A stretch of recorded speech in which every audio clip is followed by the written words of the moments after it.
السلام عليكم. طيب احنا دلوقتي بنركب الخشب اللي هو ممكن يكون ارابيسك او سي ان او ايا كان اسمه يعني، اللي هو الدواير.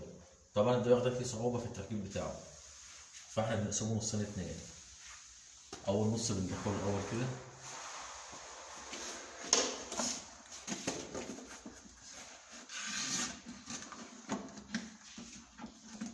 تمام، والنص التاني معاه كده.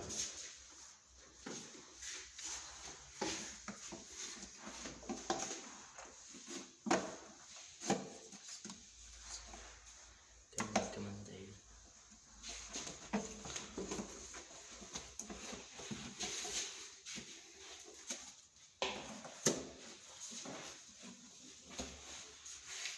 اظبط كده يا معلم، شوفه مظبوط لف كده. بس. هات التانية كده. طبعا احنا عاملين له فيه مشقبية في قلبه، عاشق ومعشوق من جوه، بتخش كده. هو طبيعي بيكون فيه فاصل يعني، بس ما بيبانش قوي كده. فبدخل النص ده وبعدين بدخل النص التاني. وشكرا يا جماعة، السلام عليكم.